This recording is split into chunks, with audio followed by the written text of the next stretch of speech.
Hello, everybody. My name is Daryl Zeckman. I am the director of the Leeds Scholars and Honors programs. Usually I really look forward to Admitted Students Day here on campus at CU Boulder. It's an opportunity to connect with all the prospective students and their families, to answer questions, to have you meet some of our current students as well.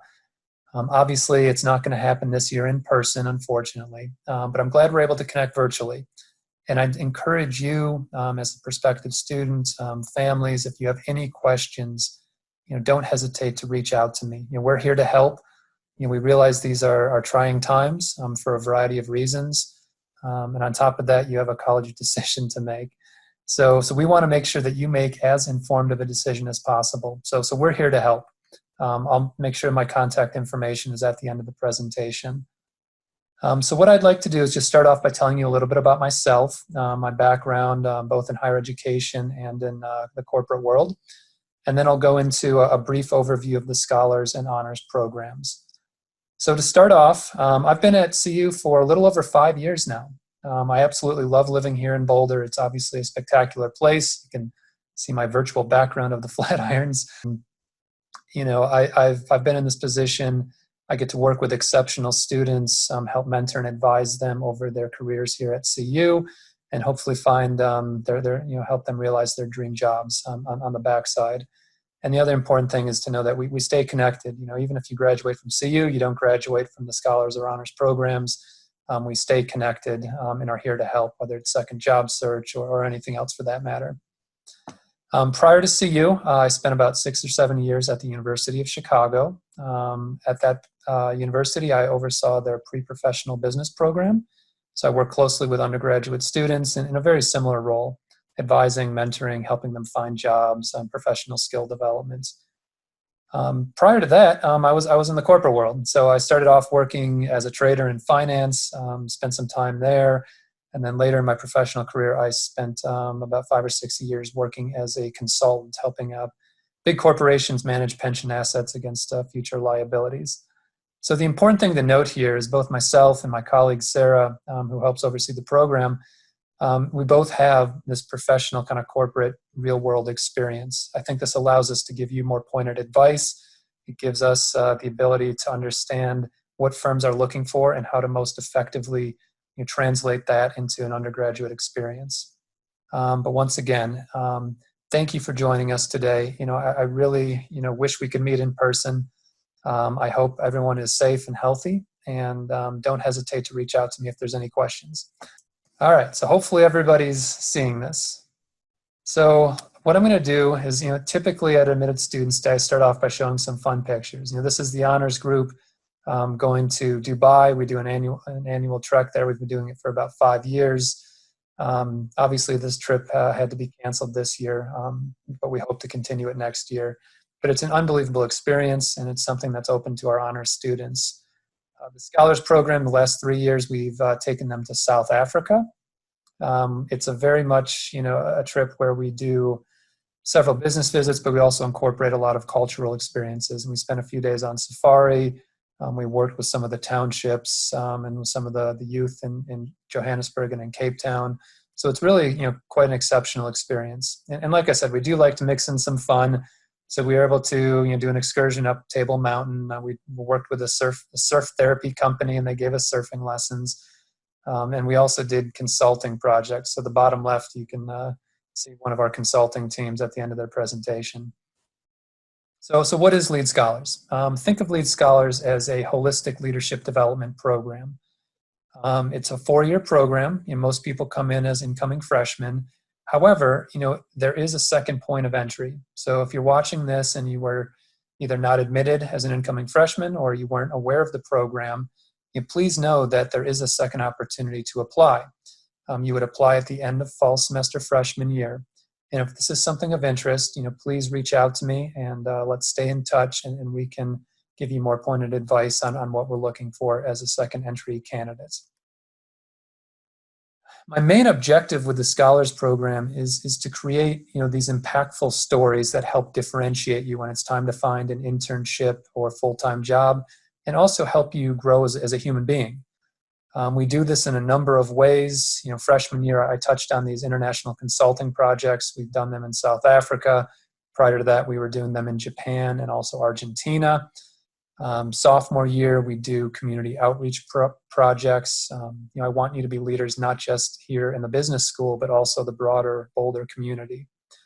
We mix in quite a bit of technical skill development, a lot of giving back, mentoring as older students.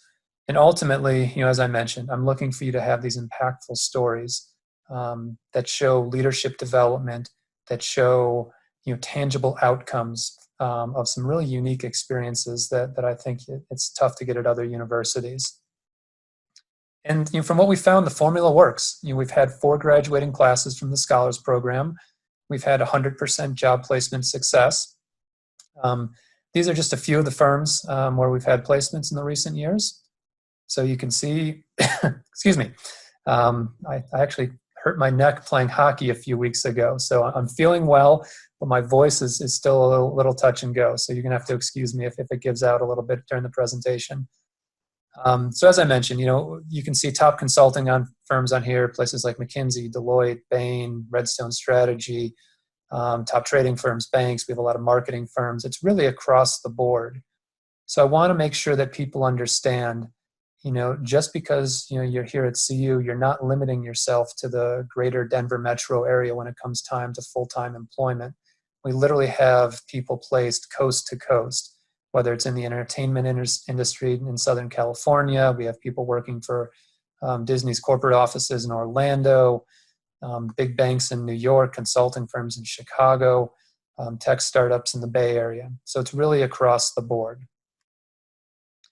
This gives you a snapshot of where people are going out of the Scholars Program. The big buckets are certainly consulting, accounting, and finance. But it's important to know that even outside of those buckets, it's really possible to do just about anything. And we have alumni in just about any industry you can imagine, whether it's small startups, whether it's alternative energy, sustainable business, nonprofits. It's really across the board. The other important thing to mention here is, while I indicated earlier, my background is primarily in consulting and finance. My colleague Sarah, her background is more in the nonprofit space, public policy space. So between the two of us, we have most of the major buckets covered. We know people in industry. We can help make the connections. We do that early. We do that proactively with our students. So when it does come time to find that internship, a full-time job, you've already networked your way around that space. Your name is known, and it vastly increases the likelihood of yielding that dream job. So let me talk briefly about these consulting projects, because I think this is a pretty unique differentiator for the Scholars Program and CU Leeds in general. We've been doing this for a handful of years. And picture this, as an 18 or 19-year-old first-year student, we're going to take you abroad. Now, obviously, it didn't happen this year, and if we're going to defer that trip for obvious reasons. However, the important thing to know is, even though we're not doing the trip this year, is we're still doing the consulting projects. We're still working remotely with these businesses in Cape Town. This is real world, right? And people in the real world who typically would travel, maybe they have business trips to Europe or Africa, or even more locally, domestically, travel has basically come to a standstill. So we wanted our students to understand how to navigate these uncertain times. So through these consulting projects, you get paired with a small business. In this case, it's Cape Town, and you work on a business problem that they are facing. You work across time zones. You work in teams here with other students, which means you're going to be dealing with conflict resolution. You are going to be doing primary and secondary research and putting together a professional deliverable to present either in person, or this year it's going to be done remotely, to your client. And what we've seen is pretty remarkable. Many of these organizations have actually implemented several of our recommendations that we've given over the years. So think about that. You come out at the end of your first year, you have an international consulting project under your belt. You can talk in an interview setting about working on a team, delivering a product with a real world outcome. So it's a pretty powerful experience. We later on in the program, whether it's sophomore or junior senior year, we do a lot of professional skill development. So you'll see a handful of organizations on here. I'll just pull out a few just to touch on. So an organization like Training the Street, we bring in this organization to teach advanced Excel. So we get into not just advanced formulas, but we do a lot of data analytics. We get into some basic macros, VBA functionality. Training the Street is a worldwide kind of recognized leader when it comes to Excel training. Almost all of the big banks use Training the Street. A lot of the big consulting firms and other organizations use Training the Street. So you're going to get this as a sophomore within the Scholars Program. So once again, if you're applying for an internship and the employer sees Training the Street on your resume, this is something that they give to their full-time analysts. And they see that you got that experience as a sophomore in college. That's going to be a difference maker for you. On the consulting side, we use MBA Case. Once again, they're a nationally kind of recognized leader when it comes to teaching students how to be successful in case-style interviews. Case interviews are becoming more and more popular, not just for consulting firms, but really across the board. And these are the types of interviews that most students don't have a lot of experience with. They're not the behavioral, tell me about a time when type questions. It could be something like, company XYZ is thinking about opening up a manufacturing plant in pick a city, Colorado. What do you think about that? And then you need to walk through your logic and problem solving skills to answer the question. So once again, if you don't have the practice, it's really hard to navigate those waters, but we're going to give that to you your sophomore and junior year. Another big component that I want to point out is we partner with the Aspen Institute. This organization typically does leadership training for corporate executives. So we've been able to partner with them and receive trained moderators to lead Socratic-style discussion groups. And we've built out a 4-year curriculum. So you get this every semester throughout the 4 years. And it's really become a highlight for our students. It's a chance for them to read thought-provoking articles and stories, and then gather in small groups with a trained moderator to talk about some really difficult topics. It helps you kind of gain perspective about yourself, and more importantly, it helps you gain perspectives of other people. And I think by doing that, it helps you become more open-minded and a more effective leader. So these are just a few of the things we do throughout the 4 years.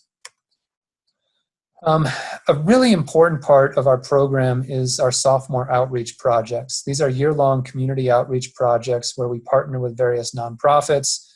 Some of these we've done several years in a row, while others may be based on a particular cohort's interests or passions. So you can read on the screen here some of the ones that we've done this past year. But as I mentioned earlier, we want students in the Scholars Program not just to be leaders within the business school or even with the university. We want them to take a broader leadership role within the greater Boulder, Denver community. And these projects are a great way to get involved, give them experience, to help them give back to some really worthy causes. All right, so let's talk about some of the good stuff. The Opportunity Fund. So everyone in the Scholars Program gets what we call an $8,000 Opportunity Fund. This is money that we basically give students the power to use at their discretion for experiential opportunities. Roughly half of this goes to pay for that first-year global trip. As I mentioned, historically, we've gone to South Africa, Japan, Argentina. The location may change. Obviously, we're in a very kind of dynamic situation with our world right now.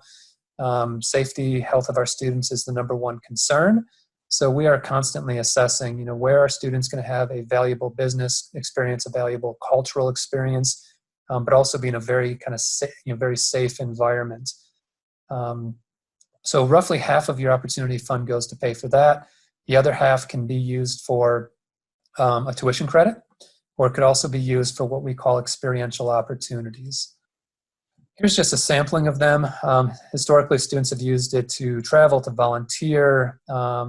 We had a student, I'll pull out a couple examples here, who was doing a double major in both finance and English. She had an interest in pursuing financial journalism. She found a short summer course at Harvard that was just that topic. So she used her opportunity fund to help pay for the tuition costs and living costs in Boston for that month. She did that, and it turns out it was a differentiator for the combination of the double major here at Leeds paired with this workshop she did at Harvard allowed her to get a job. She started off at Bloomberg and is now working for the Financial Times in New York. We've had students attend conferences throughout the world. They can use their opportunity fund to help fund their airfare, lodging, living expenses. Another great example is, sometimes you're looking to pursue maybe a non-traditional career path. So maybe you find an internship that will give you some very valuable experience, but maybe the organization is not able to pay.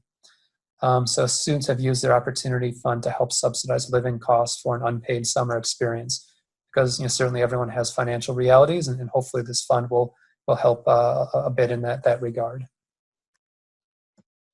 So we do have certain expectations. There is the GPA requirement. You need to maintain a 3.3. Now it's important to note that if you fall below this, our objective is not just to kick you to the curb. Sarah and I, we take a very student-centric approach. So if you're in this program, you were very successful in high school. You had great grades, you had a very holistic background, you took on leadership. So if you struggle freshman year, and that does happen from time to time, the transition can be tougher for some than others, our objective is to work with you on a one-on-one basis, try to ascertain, did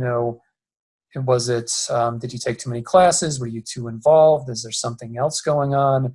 And then get you to the proper resources within the CU system. Like I said, we're not going to kick you out right away. We have a probational period. Obviously, over time, we want to see those grades increase back to this 3.3 level. But our most important objective is to make sure that you are doing okay, you're getting the resources and help you need. Sarah and I are here to help with that process.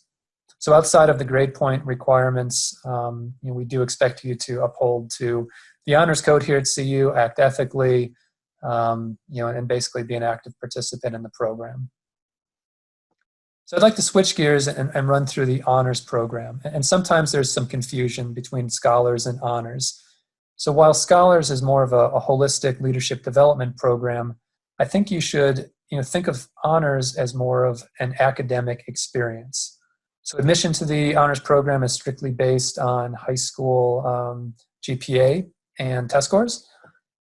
So I want to point out a couple of interesting things. When we piloted this honors program about 5-6 years ago, we had 67 students that we yielded who were honors qualified.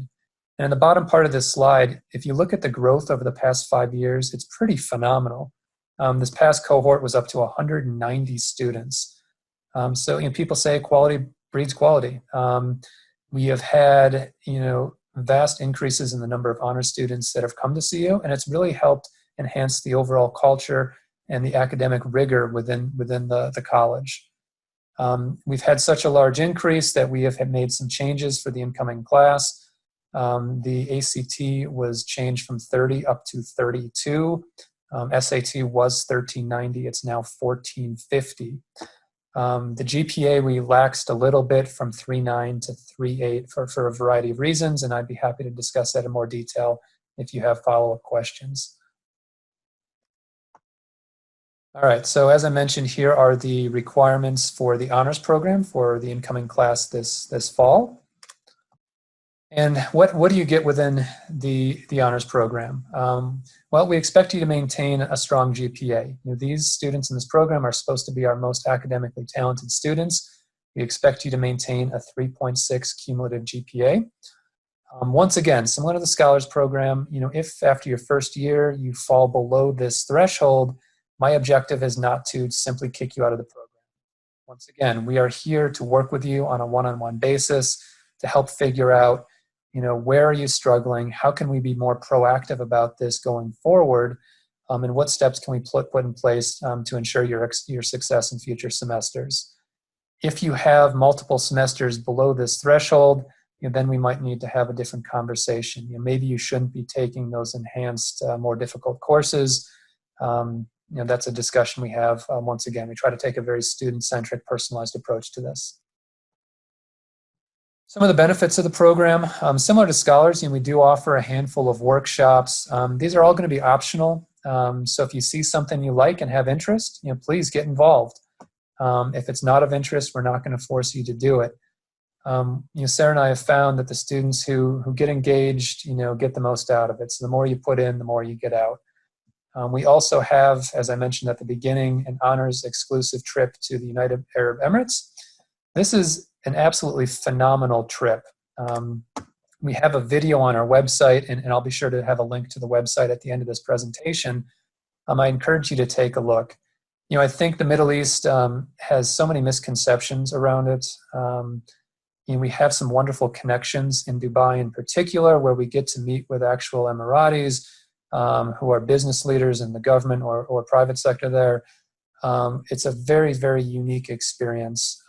So one, if you decide to come to CU, which I hope you do, I'd encourage you to give this program a look. It's offered spring semester of your first year. So in summary, hopefully I alleviated some of the confusion between Scholars and Honors, but I think this slide hopefully will help differentiate the two programs. It's important to note that you can be in one, you can be in both, you can be in one, not the other. It really goes across the board.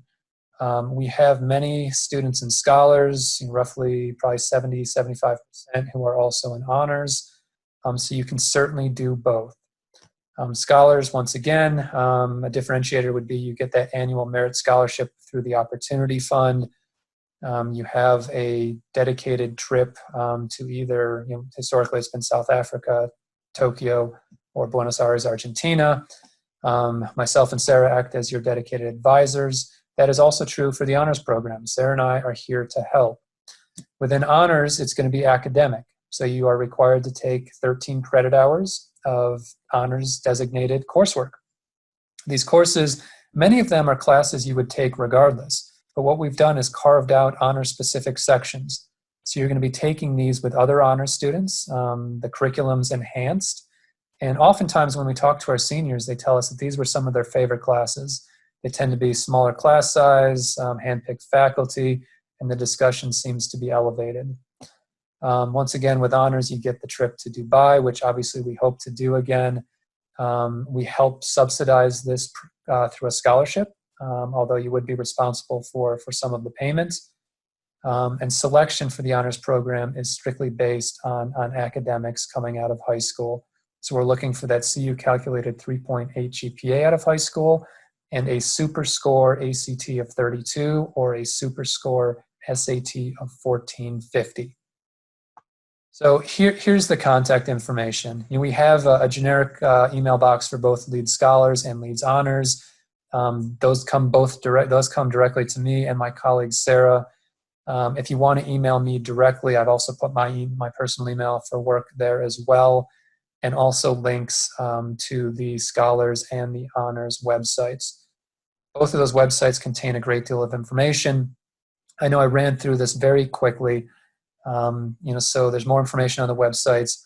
And I'd also encourage you to send me an email or send one of the more generic email inboxes an email.